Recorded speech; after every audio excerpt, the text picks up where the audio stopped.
వాక్యాన్ని వీక్షించటానికి ఇష్టపడుతున్న ప్రభువునందు ప్రియులైన మీ అందరికీ కూడా ప్రభు అయిన యేసుక్రీస్తు నామంలో నా హృదయపూర్వక వందనాలు తెలియచేస్తూ ఉన్నాను. ఈ ఉదయకాల సమయం నందు దేవుడు మనల్ని ప్రేమించి మనకు అనుగ్రహించినటువంటి లేఖన భాగాన్ని, పురికొల్పు వాక్యాన్ని ఒకసారి చదువుకొని ఆ యొక్క లేఖన భాగము ద్వారా దేవుడు మనతో మాట్లాడునట్లుగా ప్రార్థనాపూర్వకంగా మన హృదయాలను సిద్ధపరచుకుందాం. ఎఫెసీయులకు రాసినటువంటి పత్రిక 5వ అధ్యాయము 2వ వచనం. ఎఫెసీయులకు రాసిన పత్రిక 5వ అధ్యాయము 2వ వచనం.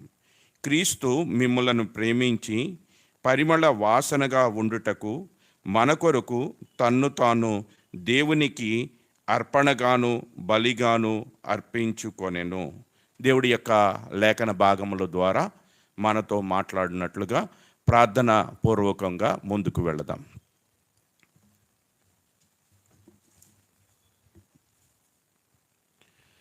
ప్రేమగల మా తండ్రి, దయగలిగినటువంటి ప్రభువా, నీ యొక్క మహాప్రేమ చేత నీ కుమారుడైన యేసుక్రీస్తు యొక్క ప్రశస్తమైనటువంటి రక్తము చేత మమ్మల్ని కడిగి మా కొరకు నీ కుమారుడు తన్ను తాను అర్పించుకున్నటువంటి విధానమును మేము ధ్యానించటానికి ఈ యొక్క ఉదయకాల సమయం నందు ఆ లేఖన భాగాలను మీరు మాకు అనుగ్రహించినందుకు వందనాలు, స్తోత్రాలు చెల్లిస్తూ ఉన్నాం తండ్రి.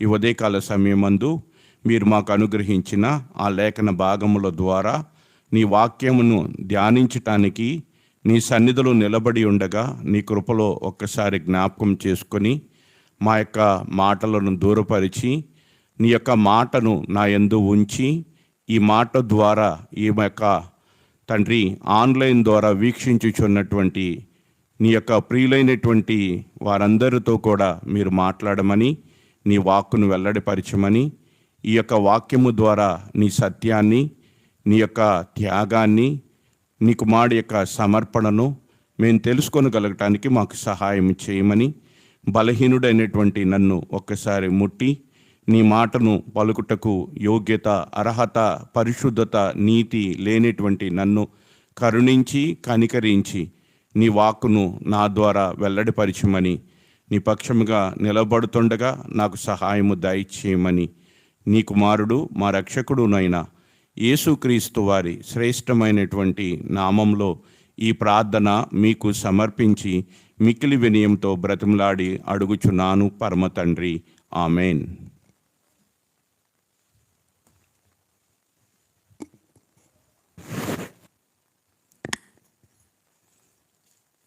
ఉదయకాల సమయమందు దేవుడు మనకిచ్చినటువంటి పురుకొల్పు వాక్యము ఎఫెసీయులకు రాసిన పత్రిక 5వ అధ్యాయము 2వ వచనం.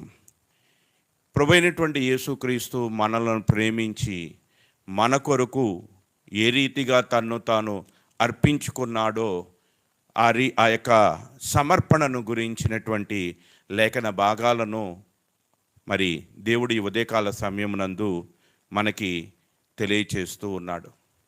ఆయన మనలను ప్రేమించి పరిమళ వాసనగా, అనగా పరిమళ వాసనగా ఉండటము అంటే ఏమిటి అన్నటువంటి దానిని గురించి కూడా మరలా అదే ఎఫెసీయులకు రాసిన పత్రిక 5వ అధ్యాయము 25వ వచనములో పరిమళ వాసనగా ఉండటము అంటే ఏమిటో కూడా దానిని గురించినటువంటి వివరణను కూడా మరి అపోస్తలుడైనటువంటి పౌలు ద్వారా దేవుడు మనకు తెలియచేయటం జరిగింది.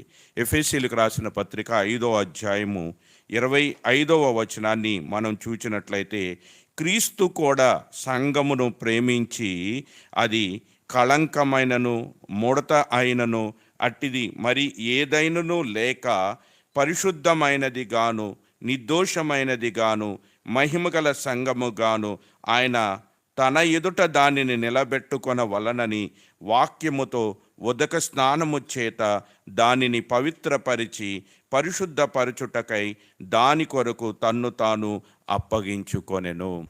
పరిమళ వాసనగా ఉండటము అంటే మనము పరిశుద్ధ జనముగా ఉండటం, మనం నిర్దోషమైనటువంటి జనముగా ఉండటం, మనము మహిమగల జనాంగముగా దేవుని ఎదుట మనం ఉండాలనేటువంటి ఉద్దేశంతో ప్రభువైనటువంటి యేసుక్రీస్తు మన కొరకు తన్ను తాను అర్పించుకున్నటువంటి విధానాన్ని ఇక్కడ మనం చూస్తూ ఉన్నాం. మనలను ప్రేమించి పరిమళ వాసనగా ఉండుట కొరకు తన్ను తాను ఆయన అప్పగించుకున్నాడు. అయితే మనల్ని చూచినప్పుడు, దేవుడు మనలో చూచినప్పుడు మనలో కళంకము, ముడత, మనలో పాపము, మనలో అపవిత్రత, మనలో మరి దేవునికి అసహ్యమైనటువంటి కార్యములన్నీ కూడా మనలో ఉండుటాన్ని బట్టి మనము దేవునికి దూరస్తులుగా ఉన్నాం. మనం దేవునికి శత్రువులమై ఉన్నాం. శత్రుత్వాన్ని బట్టి, దూరంగా ఉండటాన్ని బట్టి దేవుని యొక్క ఉగ్రతకు గురి కావాల్సినటువంటి వారముగానే ఉన్నాం. అటువంటి పరిస్థితుల్లో కరుణా సంపన్నుడైనటువంటి దేవుడు మనలో ఉన్నటువంటి ముడతను, మనలో ఉన్నటువంటి కళంకమును, మనలో ఉన్నటువంటి పాపమును తీసివేసి మనం పరిశుద్ధ జనముగా, నిర్దోషమైనటువంటి జనముగా, మహిమగల సంఘముగా ఉండుట నిమిత్తము ప్రభువైన యేసుక్రీస్తు యొక్క రక్తమును మన కొరకు దేవుడు ధారపోసి ఉన్నాడు. ఆయన యొక్క పరిశుద్ధమైనటువంటి రక్తము ద్వారా మనలను కడిగి మనలను మరి పరిశుద్ధ జనముగా, నిర్దోషమైనటువంటి జనముగా మార్చి మనలను పరిమళ వాసనగా, మనలో నుండి పరిమళ వాసన వచ్చినట్లుగా చేసి మరి మనము దేవుని ఎదుట నిలబడాలనేటువంటి ఉద్దేశంతోనే దేవుడు మరి తన కుమారుడైన యేసుక్రీస్తుని ఈ లోకంలోనికి పంపించటం జరిగింది. దేవుడు పంపించినటువంటి రీతిగా ప్రభువైనటువంటి యేసుక్రీస్తు తన్ను తాను మన కొరకు అర్పించుకున్నాడు. అయితే ఒక విషయాన్ని మనం ఇక్కడ ఆలోచన చేసినట్లయితే, దేవుడు నరులను యథార్థవంతులుగా చేసెను అని ప్రసంగి గ్రంథంలో మనం చూస్తూ ఉంటాం. యథార్థవంతులుగా చేయబడినటువంటి మనలో ఈ యొక్క కళంకము, ఈ పాపము, ఈ అపవిత్రత ఇవన్నీ రావటానికి గల కారణము ఏమై ఉంటుందో మనందరికీ బాగా తెలిసినటువంటి విషయమే. అయినప్పటికీ ఒక్కసారి ఆ యొక్క విషయాన్ని మరొకసారి మనం జ్ఞాపకం చేసుకొని మన కొరకు మనల్ని ప్రేమించి మరి పరిమళ వాసనగా ఉండుట కొరకు ప్రభు మనకు చేసినటువంటి ఆ కార్యాన్ని మరొకసారి మనం ధ్యానం చేసుకుంటానికి ప్రయత్నం చేద్దాం. మరి దేవుడు ఈ యొక్క సృష్టి అంతటినీ కూడా సృష్టించటానికి గల కారణం ఏమిటి అంటే, తన పోలిక తన స్వరూపంలో నరులను చెయ్యాలని అనుకోవటం. ఆదికాండం 1వ అధ్యాయం 26వ వచనంలో దేవుడు తన పోలిక తన స్వరూపంలో నరులని చెయ్యాలని అనుకున్నాడు. 27వ వచనంలో తన పోలికలో తన స్వరూపంలో నరులను చేసెను అనేటువంటి లేఖన భాగాన్ని మనం చూస్తూ ఉన్నాం. నరులైనటువంటి వారికి అనగా మొదటి మానవుడైనటువంటి ఆదాముకి, అతని యొక్క భార్య అయినటువంటి హవ్వకు, వీరిరువురికి కూడా దేవుడు తన పోలికను తన స్వరూపాన్ని ఇవ్వటాన్ని మనం చూస్తూ ఉన్నాం.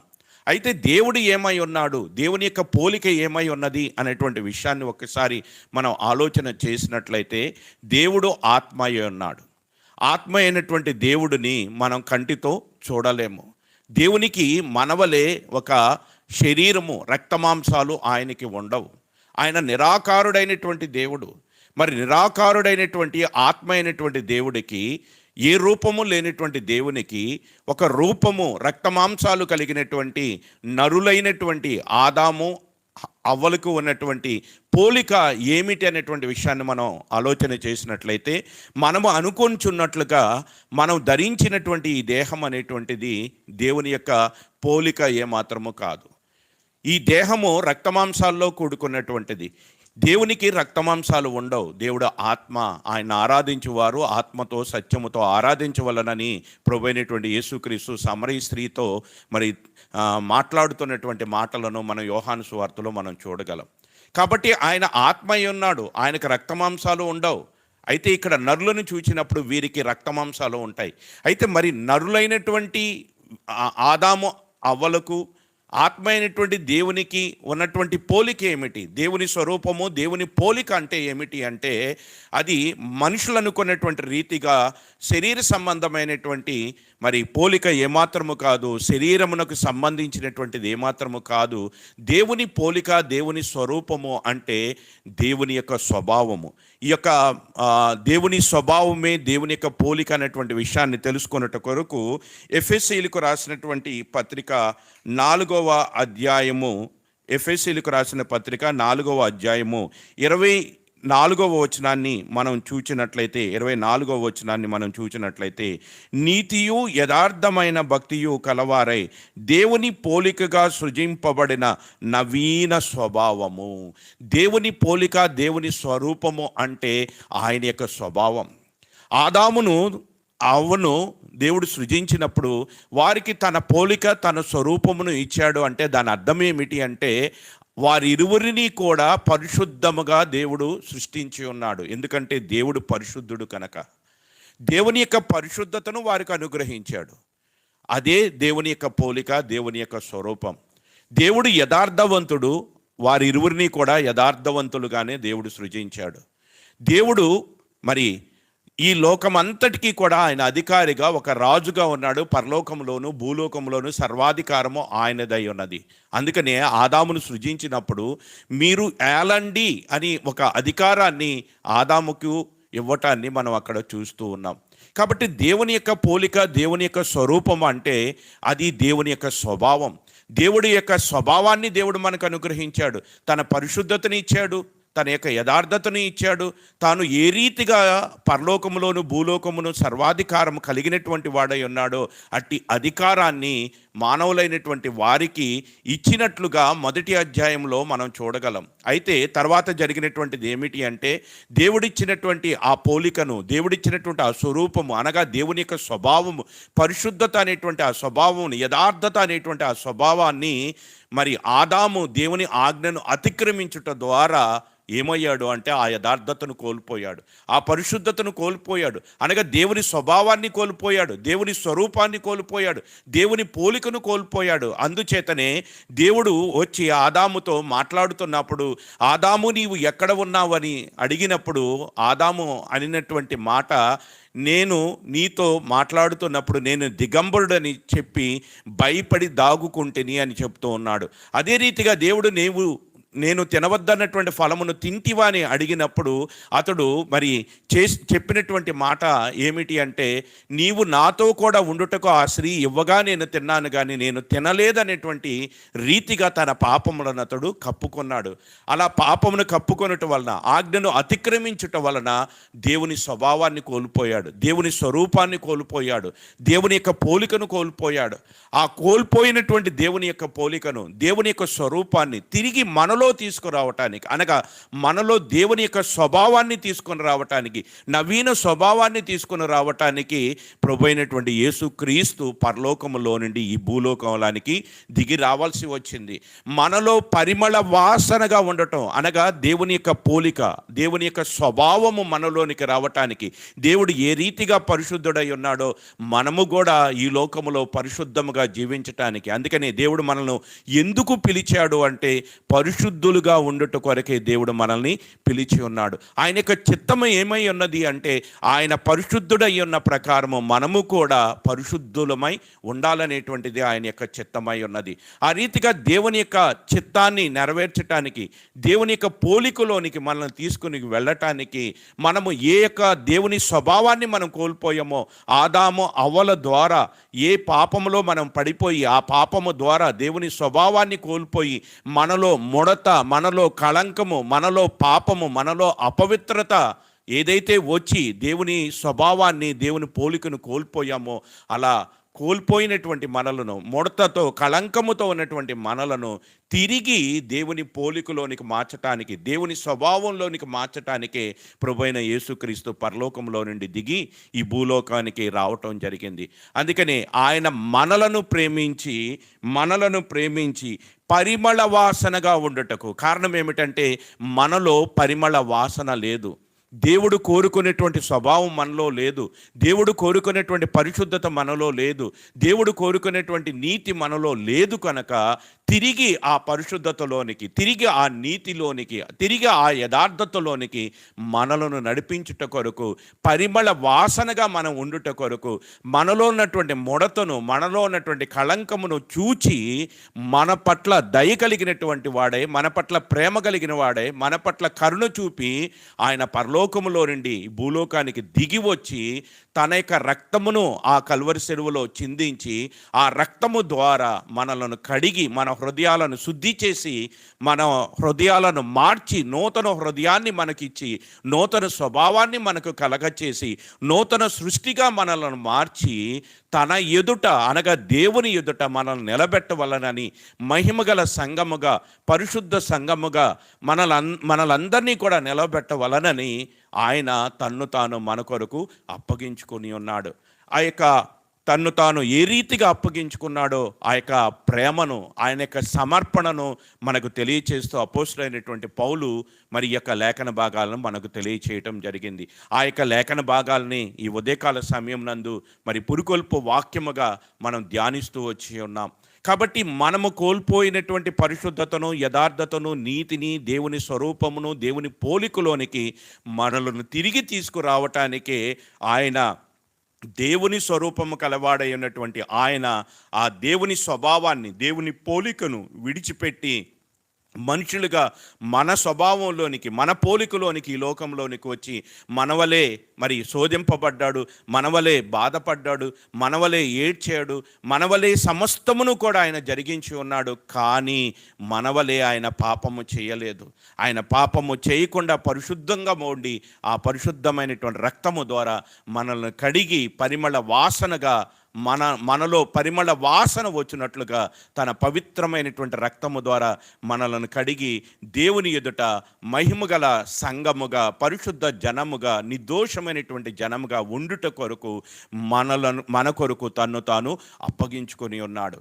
ఆది మానవుడైనటువంటి ఆదాము పాపము చేసి దేవుని ఆజ్ఞను అతిక్రమించి ఆ యొక్క పాపమును బట్టి, అవిధేయతను బట్టి తన భార్య వలన ఈ రీతిగా దేవునికి నేను దూరం అయిపోయాను, ఈ రీతిగా దేవుని ఆజ్ఞను నేను అతిక్రమించాను అన్నటువంటి భావనతో తన భార్యను గురించి ఆయన అన్నటువంటి మాట ఏమిటంటే, నీవు మరి పాపము చేసితవా అని దేవుడు అడిగినప్పుడు ఆమె ఎవరో నాకు తెలియదు అన్నట్లుగా నీవు నాకు ఇచ్చినటువంటి ఆ స్త్రీ ఇవ్వగా నేను తిన్నాను అని మరి బొంకి తన పాపమును కప్పుకున్నాడు.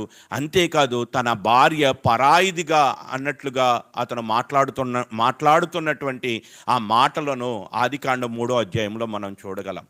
ఆదాము తన భార్య ద్వారా వచ్చినటువంటి పాపము తాను మొయ్యటానికి, భరించటానికి, ఒప్పుకుంటానికి, సహించటానికి ఆదాము ఇష్టపడలేదు. అందుచేత అతడు పారిపోతూ ఉన్నాడు. అయితే కడపటి ఆదాముగా ఈ లోకంలోకి వచ్చినటువంటి మన ప్రభు అయిన యేసుక్రీస్తు ఆ ఆదాము యొక్క పాపము మాత్రమే కాకుండా, అవ్వ యొక్క పాపము మాత్రమే కాకుండా ఈరోజు మనందరి పాపమును చూచి ఆదాము వలె ఆయన పారిపోలేదు.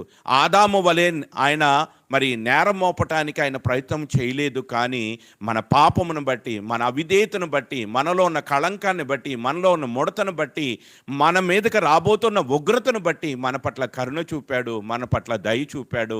ఆదాము వలె పారిపోలేదు.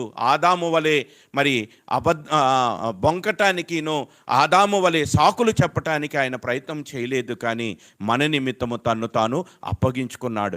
మొదటి ఆదాము మరి తన భార్య యొక్క పాపమును భరించటానికి ఇష్టపడక పారిపోయినటువంటి వాడుగా ఉంటే, కడపటి ఆదాముగా ఉన్నటువంటి మన ప్రభువైన యేసుక్రీస్తు తన వధువు సంఘము కళంకముతో ఉన్నదని, ముడతతో ఉన్నదని ఆ యొక్క సంఘముగా ఉన్నటువంటి మన పట్ల జాలి చూపి, కరుణ చూపి మన నిమిత్తము తన్ను తాను అప్పగించుకున్నాడు.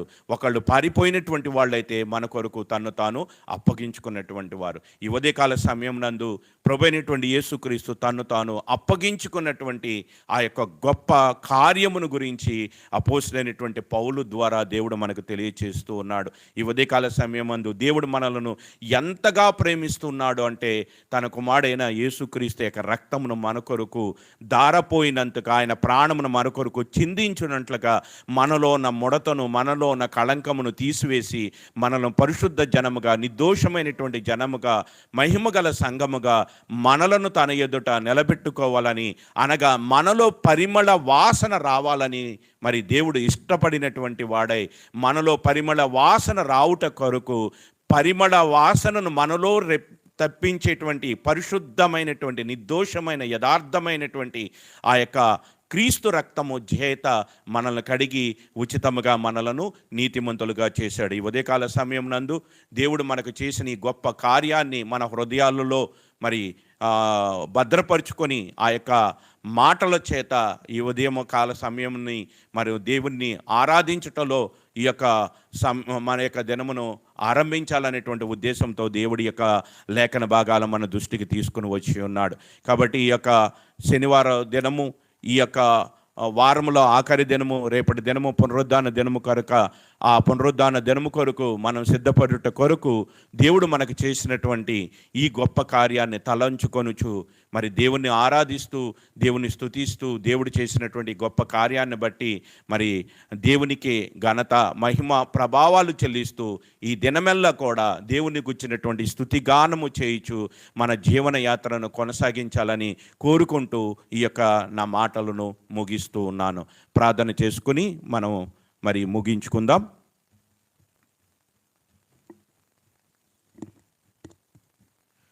ప్రేమగల మా తండ్రి, దయగలిగినటువంటి ప్రభువా, మహోన్నతుడా, సర్వోన్నతుడా, సర్వాధికారి, సర్వశక్తి సంపన్నుడా, సర్వసృష్టికర్త అయిన దేవా, మరొకసారి నీ పాద సన్నిధికి వచ్చి మీరు మాకు చేసినటువంటి ఆ గొప్ప కార్యాన్ని, ఆ పుణ్య కార్యాన్ని మరొకసారి మేము జ్ఞాపకం చేసుకుంటానికి మీరు ఇచ్చిన అవకాశానికి వందనాలు, స్తోత్రాలు. ఈ ఉదయకాల సమయం నందు నీ కుమారుడైన యేసుక్రీస్తు మాలో పరిమళ వాసన రావాలనని తన్ను తాను మా కొరకు అర్పించుకున్నటువంటి ఆ యొక్క సమర్పణను గురించి మరొకసారి ధ్యానం చేయటానికి మీరు ఇచ్చిన శ్రేష్టమైన అవకాశానికి వందనాలు, స్తోత్రాలు. అంతగా మీరు మమ్మల్ని ప్రేమించుచున్నారు కనుక తండ్రి, మేము కూడా మిమ్మలను అంతగా ప్రేమించగలగటానికి మాకు సహాయం చేయమని ఈ ఉదయకాల సమయం నందు మీరు మాకు చేసినటువంటి ఆ కార్యాన్ని మేము ధ్యానిస్తూ, స్తుతిస్తూ, ఆరాధిస్తూ ఈ దినమెల్లా మేము కొనసాగాలన్నటువంటి ఉద్దేశంతో మీరు ఇచ్చిన లేఖన భాగాలను బట్టి, మీరు చేసిన గొప్ప కార్యాన్ని బట్టి, మీరు మాకు చూపినటువంటి కృపను బట్టి, మాలో ఉన్న ముడతను, కళంకమును, పాపమును, అట్టిది మరి ఏదైనాను కూడా మాలో ఉంటే దాన్ని తీసివేయుట కొరకు మీరు చేసిన గొప్ప కార్యాన్ని ధ్యానించటానికి మీరు ఇచ్చిన కృపను బట్టి నిన్నే స్తుతిస్తూ, ఆరాధిస్తూ ఈ దినమెల్లా నీ కృప మాకు తోడుగా ఉంచి మమ్మల్ని నడిపించమని, మా పనిపాట్లలో తోడుగా ఉండమని, మా యొక్క ప్రయాణాల్లో తోడుగా ఉండమని, మా యొక్క ఉద్యోగాల్లో తోడుగా ఉండమని, మా యొక్క సమస్తమైనటువంటి క్రియల్లో మీ యొక్క సహాయంను మాకు అనుగ్రహించి మమ్మల్ని నడిపించమని ఘనత, మహిమ, ప్రభావాలు మీకే ఆరోపిస్తూ నీ కుమారుడు మా రక్షకుడునైనా యేసుక్రీస్తు వారి శ్రేష్టమైనటువంటి నామంలో ఈ ప్రార్థన మీకు సమర్పించి మిక్కిలి వినయంతో బ్రతిమలాడి అడుగుచున్నాము పరమ తండ్రి, ఆమెన్.